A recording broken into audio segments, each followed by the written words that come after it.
एक कन्याकुमारी से लेकर कश्मीर तक भारतीय किसान यूनियन महात्मा टिकैत और उसके साथ बहुत सारे संगठन, संयुक्त मोर्चा गैर राजनीतिक, जिसके संयोजक जगजीत सिंह डल्लेवाल जी हैं, उनके नेतृत्व में लगभग हिंदुस्तान के 50 संगठन कन्याकुमारी से लेकर कश्मीर तक यात्रा कर रहे हैं।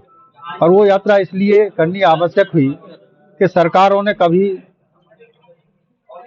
किसान की जो समस्याएं थी उन पर चर्चा करी और उन्हीं के माध्यम से सरकारों की अदला बदली हुई, लेकिन सत्ता परिवर्तन हुआ और किसान की समस्याओं का समाधान नहीं हुआ। उसमें मुख्य समस्या, जिसको सरकार भी मानती थी, किसान के एमएसपी पर गारंटी कानून का बनना, कर्जा माफी होना,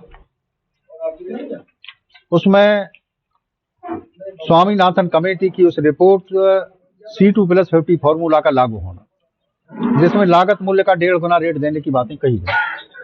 ये सभी सरकार ने माना और सरकार ने लिखित आश्वासन भी दिया। 2021 में गाजीपुर पर जब एक बड़ा आंदोलन हुआ तो ये लिखित आश्वासन भी दिया गया, परंतु लिखित आश्वासन के बाद भी सरकार फिर से 2024 में उनकी सरकार बनी, लेकिन उसके बावजूद भी उसका समाधान नहीं हुआ। बल्कि उसी सरकार ने यह भी किया कि जहां पर खनौरी बॉर्डर पर एक बड़ा आंदोलन चल रहा था, उस आंदोलन को एक षड्यंत्र के तहत कुचला गया।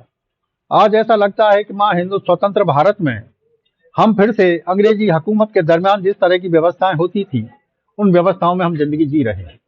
एक दुर्भाग्य की बात है कि किसान अगर आंदोलन प्रदर्शन करता है तो उस पर मुकदमे लाद दिए जाते हैं, उनको जेल भेजा जाता है। इन्हीं सब बातों को लेकर यहाँ पर ये प्रेस क्लब में ये एक आयोजन किया गया और इसी के साथ उत्तर प्रदेश की सरकार के साथ भी जो बहुत सारी ऐसी समस्याएं हैं कि जिनको उन्हें समाधान करना चाहिए। कौन कौन सी किसानों की मांगे हैं जी? कौन कौन सी मुख्यतः मांगे हैं? हमने अभी आपको बताई हैं कि एक स्वामीनाथन कमेटी की रिपोर्ट C2+50 को लागू करना, किसानों का संपूर्ण रूप से कर्जा माफ करना, और उसके साथ साथ किसानों का एमएसपी पर गारंटी कानून को लागू करना।